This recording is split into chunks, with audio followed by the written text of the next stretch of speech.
You've been handed a script for happiness written by ghosts, specters of capitalism, religion, and Silicon Valley that haunt your every choice. But to understand why this script is coded with poison, you must trace the roots of a conspiracy older than currency itself. Humanity's war on unhappiness is a war on humanity itself. 1. Capitalism, the god that feeds on hunger. Capitalism didn't invent desire, it weaponized it. Schopenhauer saw this coming. Life swings like a pendulum between pain and boredom. But capitalism hacked the pendulum. It sells boredom as self-care and pain as growth, ensuring you oscillate between buying distractions and buying cures. The pursuit of happiness became the pursuit of productivity, a CEO's smile, a fitness influencer's abs, a tech bro's yay. Your brain, however, knows the truth. Dopamine, the reward chemical, isn't triggered by achievement, it's triggered by anticipation. Every email notification, every sale alert, every swipe on Tinder is a slot machine lever. You're not chasing happiness. You're chasing the chase in a game where the house always wins. 2. Religion's bait and switch. Ancient religions revered suffering. Christianity crowned thorns as sacred. Buddhism made desire the root of all suffering, and thus the key to liberation. Stoicism turned agony into a gym for the soul. Modern spirituality, a fast food franchise. The $1,200 manifestation retreat promises to delete your pain with affirmations. The guru sells enlightenment in 30-day courses. Even mindfulness apps prey on your anxiety, monetizing the very emptiness they claim to fix. Result, a generation that confuses numbing with nirvana. 3. Psychology's betrayal. Freud's greatest crime wasn't his Oedipus complex, it was pathologizing the human condition.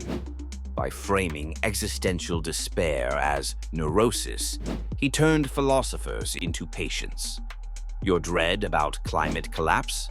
Eco-anxiety. Your rage at injustice? Moral injury.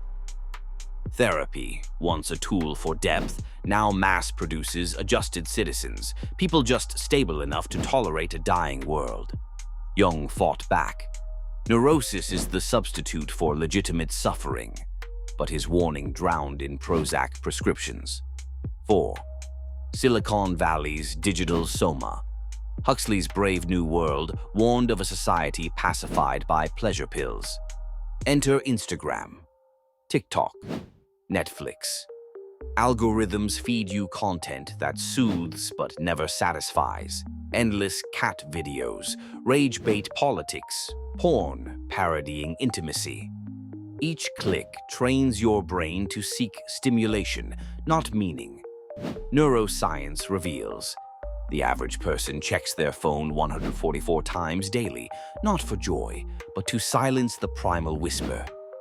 Is this all there is? 5. Existentialism's unheeded warning. Sartre called it bad faith, the act of lying to yourself to escape freedom's weight. You do this every time you stay in a soul-crushing job for security, swipe on dating apps to avoid real connection, call your despair laziness to dodge its message. Viktor Frankl, Auschwitz survivor, offered an antidote. Those who have a why can bear almost any how, but modernity sold why as a hashtag, #live, laugh love, leaving you stranded in the how. The unholy alliance. These forces, capitalism, diluted spirituality, reductionist psychology, tech dystopia, converge into one commandment. Thou shalt not endure suffering. But here's the trap. By fleeing unhappiness, you amputate the parts of yourself capable of meaning. The artist who numbs heartbreak loses their muse. The activist who chases good vibes abandons their fire. The lover who avoids grief never touches depth. You become a ghost, haunting your own life. The ancestral echo. Our ancestors knew better.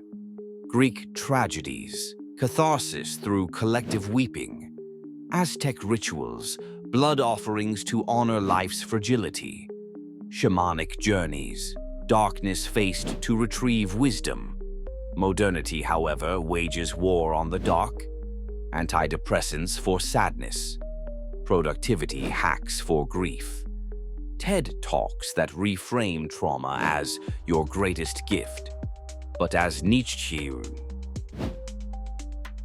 roared, you must have chaos within you to give birth to a dancing star. The stage is set, the players revealed.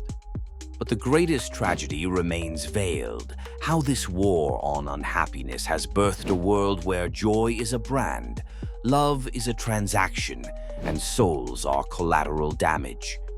In the next section, you'll witness the carnage, addictions without appetite, relationships without risk, and a society sleepwalking toward extinction. But first, sit with this. Your unhappiness isn't a flaw. It's a relic of your humanity in a world that trades hearts for holograms.